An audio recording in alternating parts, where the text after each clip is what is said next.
country is currently in the midst of a general election. General Muhoozi ku byonna ebiguddewo embala lunaku olwaleero avuddeyo akoze ekiwandiiko namutayiika kigamba bwe kiti.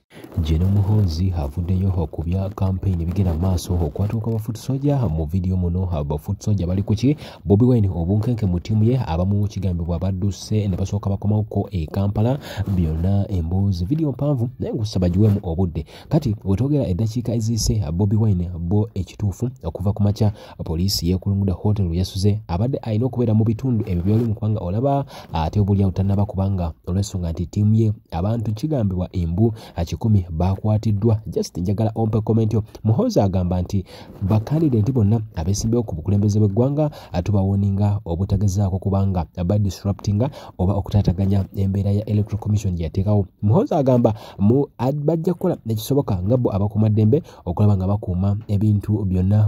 Kakati ekiriwo ne security ya president gye baamuwa emukuume nayo eblokingiddwa. Abasajja balaga ne security ya president emukuuma bagikutte bagenda bakwata so mbadeza abali mu hotel awo president wali babajjewo bafulumemu basale kumbadde kuli eri basobola okuddukira kuba president olufuma wali abasigadde mabega bonna bagenda bakwata kasana akulembera yes bonna bagenda bakwata tonsaba bonna basale ku baveyo baddeko basobola okuddukira okitegeera agambye muganda wa musirikale ogambye nti olina omuganda omusirikale wano yes wangambye twebereremu nakwagala enkyukakyuka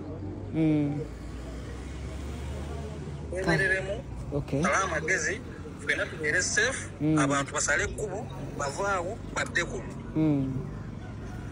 okitegedde so ekyo kyapinza okubagamba baganda bange kuba enkyukakyuka fena tujagala ate tulina okwebereramu ebyo byonna bye mu kukola baganda baffe bonna abali mweyo embeera ey'obusiika babateekawo obuteese mpaka nawe tebaagala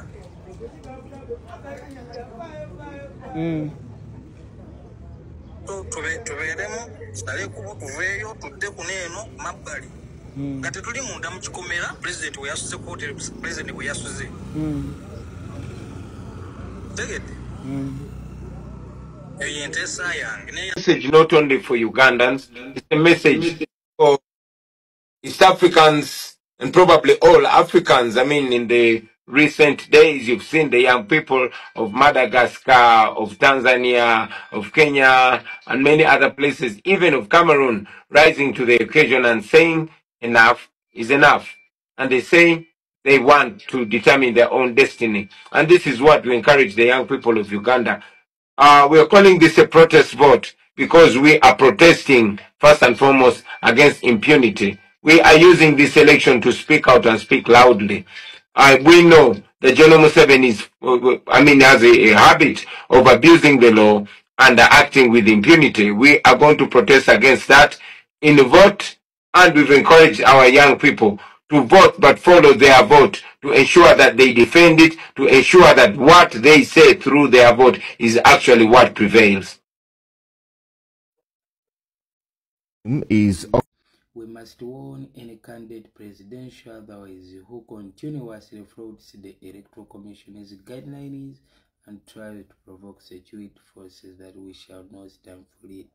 This indiscipline must stop. The security of the country will not be compromised mere because a particular candidate is campaigning. It doesn't work like that. Webaze President Kyagulanyi yantwala e London oluzungu olwo gye nnaluyigira. Ebigambo by'omukulu sigenda kwongera bitemaatema bulamu abyetemeretemere. Sentamu we yasuze ne mukire ekikeeseza olunaku olwaleero we tuli ku Rad Motel eyesudde akabanga katono okuva mu kibuga Mbalala era mu kiseera kino okusinziira ku mbeera yabadde olunaku lw'eggulo ab'ebyokwerinda bwe basazeeko oluseregende lw'emmotoka mwe yabadde atambulira ne bawamba buli muntu yenna eyalubaddeko n'olunaku olwaleero nga bw'osobola okwetegereza ab'ebyokwerinda bamaze okutuuka ku woteeri kwe yasuze oba oliawo n'ebigendererwa ebitannaba kutegeerekeka abali wano bageza kubasimbye patrol ez'enjawulo ate nga n'oluguudo oluviira ddala waggulu eri nalwo lusimbiddwako ekimotoka oba oliawo kwetegereza embeera n'okubaako be bakwata be balowooza nti oba oliawo be basigaddeyo era mu kiseera kino obunkenke bw'amaanyi nnyo wano mu kibuga Mbalala.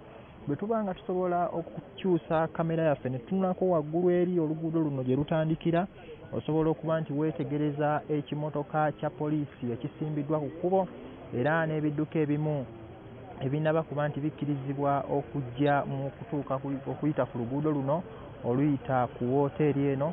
Ab'ebyokwerinda buli kasonda konna kwolabako bwe bambadde ebyambalo ebya kaki, ebyambalo eby'ebibomboola saako n'abali mu ngoye eza bulijjo oba z'oyinza okuyita leeya.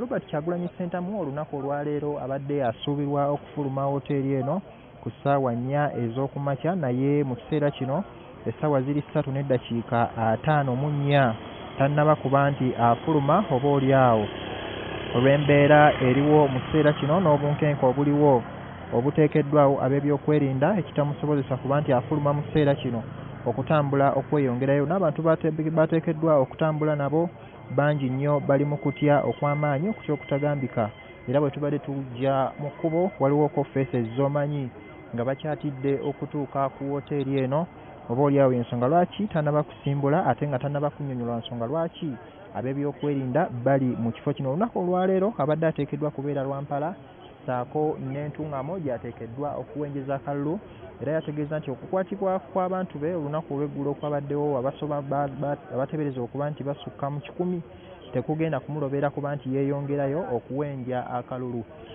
Naye mu kiseera kino abadde ateekeddwa okuba nti yandibadde yasimbudde dda okugenda e Lwampala saako ne ntuŋŋamo okuwenja akalulu naye bw'aba nga tannasimbula oba oliawo kiyinza okuba nga kivudde ku mbeera eteekeddwawo ebyokwerinda. Tetumanyi oba anaasobola okugenda mu bitundu ebyo okuwenja akalulu naye nga embeera yeeyo aba boodabooda ndowooza osobola okwetegereza babalagira okuba nti abamu tebakkirizibwa ate nga abalala ab'ebyokwerinda bataddewo embeera etiisa abantu waggulu eri okujja okuyita ku wooteeri eno. Mu kiseera kino tuli wano ku wooteeri bwe yasuze era bw'obanga weetegereza embeera buli muntu ali mu kifo kino ali mu mbeera ya kiyongobero ali mu mbeera ya bunkenke saako n'okusobebwa. Embeera bwetyo bweri wano ku wooteeri ya Rad Motel esangibwa mu kibuga Mbalala.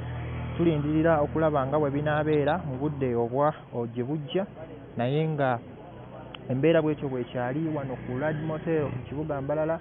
Tetumanyi oba Kyagulanyi anaaba nga asobola okuba nti afuluma wooteeri eno okweyongerayo okunoonya akalulu oba nedda. Njagala tutambule mpola mpola tuwayemuko n'abamu ku bantu abali mu kifo kino. Omukulu wasuze otya? Mbeera nga ya bunkenke eriwo. Ye mbeera eriwo ate tunaakola ki? Temutidde kuba nti mukwatibwa olwaleero? Twabiyingira tubisuubira. Bagenda kutukwata, bagenda kutusiba, bagenda kutentusobola kupowa. Twayingira ekintu kika kye tutegeera obulungi era kye twagalira ddala ddala.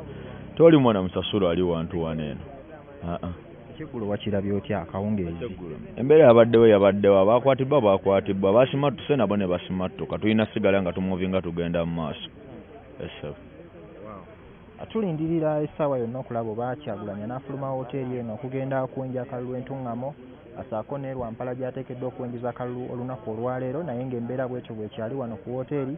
Ab'ebyokwerinda bo bakyaliwo bangi ddala bateevuunya nga buuka ne mu kibuga Mbalala yennyini babaddemuko ng'olaba patrol ez'enjawulo zitambula zirawuna ekitundu naye nga tulindirira okulaba ekinajja mu maaso awo naye nga abamu ku basirikale be tulabako mu kiseera kino n'olunaku olw'eggulo be babaddewo akawungeezi ng'abawagizi b'ekibiina kino bakwatibwa ne batwalibwa mu bifo ebitannaba kutegeerekeka ate nga batwategedde nti bamaze okubatwala ku poliisi.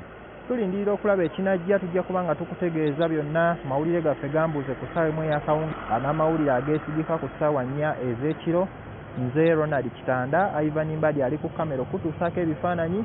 Tuli wano mu kibuga Mbalala atugira tugongera okwetegereza embeera nga bw'etambula atujja kuba nga tukutuusaako ebisingawo nga bwe nkitegeezezza. Ya aging tusaba abantu bategeere ekintu kimu.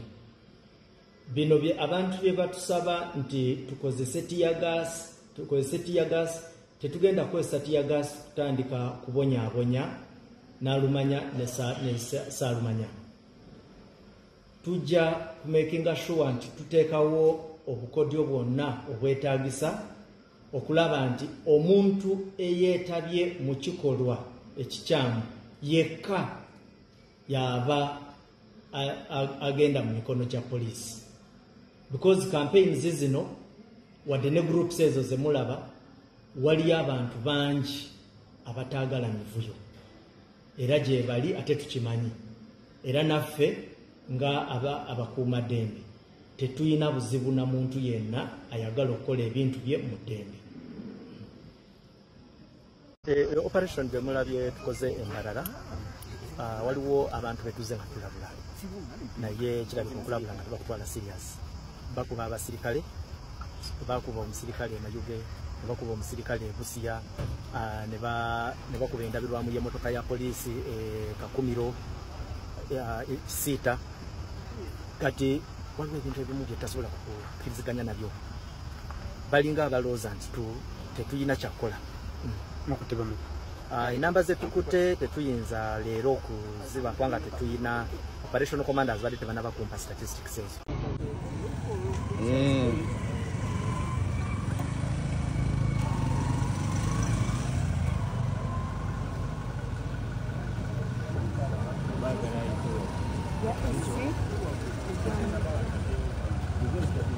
Embeera ne security ya president bagiblokinze, ne security ya president bagiblokinze basebo ne banyabo abali Simon TV ne security y'omukulembeze gye bamukuuma eblokingiddwa. No one is safe. Yeyo embeera eriwo saawa zino wano Umbrella Cottage Embalala. Your Excellency and distinguished guests, the country is currently in the midst of a general election with presidential, parliamentary, and local government campaigns well underway.